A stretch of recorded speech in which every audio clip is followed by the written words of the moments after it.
Hey folks, so I'm going to play a short clip from a radio interview that a politician and former Conservative MP Daniel Kawczynski did. I wanted to comment in particular on this guy. You might be wondering, why did I choose him? It's actually because I have some kind of a connection here, in the sense that he has been to events that I have attended in the past, just kind of Polish conservative events. And somebody that I know was kind of like his assistant for a while. Somebody who's a very patriotic guy, a very conservative guy, a Catholic guy. And he sort of moves around in political circles. He's very interested in politics and things related to Poland, of course, and British-Polish ties. And I suppose he thought to himself, well, here's a Polish-born member of parliament, and so he wanted to see if he could do anything for him, any work for him, and he managed to get himself a job as, I don't know if that was his official title, as assistant or as researcher or something, but he was working with him.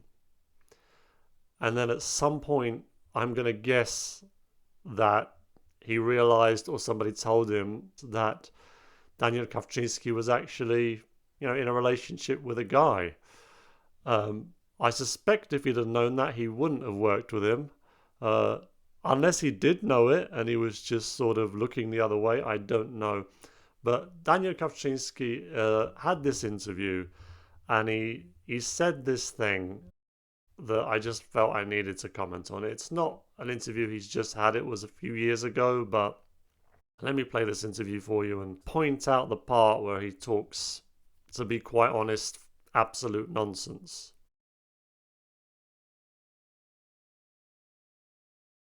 The Catholic Church in Poland, and I speak as a Roman Catholic. Is there anything the panel believe in so strongly that they wouldn't mind getting arrested for? Yes, I will answer that. I'm very proud that on November the 9th, I'm having a civil partnership in the House of Commons. Are you? Well, congratulations. With my long-term Brazilian partner of 9 years. Okay, so he's already had this civil partnership because, as I said earlier, this is an older interview. He's actually gotten married since then, and this Brazilian man is his spouse. And I feel very, very passionately about that because I was born in a very homophobic country, Poland, in communist times, where the Roman Catholic Church and the communist state tried to explain to you that if you were homosexual, you were a deviant, and that you would be punished, and that you would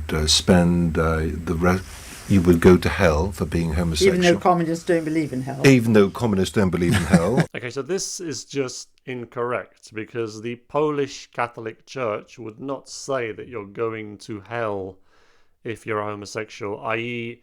if you have same-sex attraction. They wouldn't say you're going to hell if you're gay, as they call it today, although that isn't a great term to use because it makes it seem like it's part of who you are, part of your identity.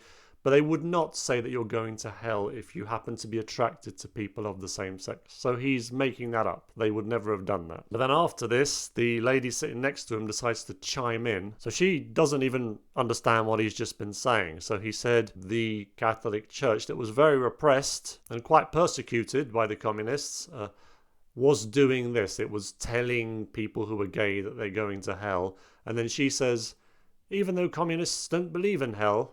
Well, no, they don't, but he wasn't saying that it was them who was doing it. Even though he was incorrect in saying that the Catholic Church did this in Poland, she doesn't seem to understand at all what he's just said. No, the communists did not tell people they were going to hell, obviously, because they didn't believe in hell, but he wasn't talking about them. Okay, listen, And so we've I would, literally got 2 minutes left. So. I would fight for the right for young people.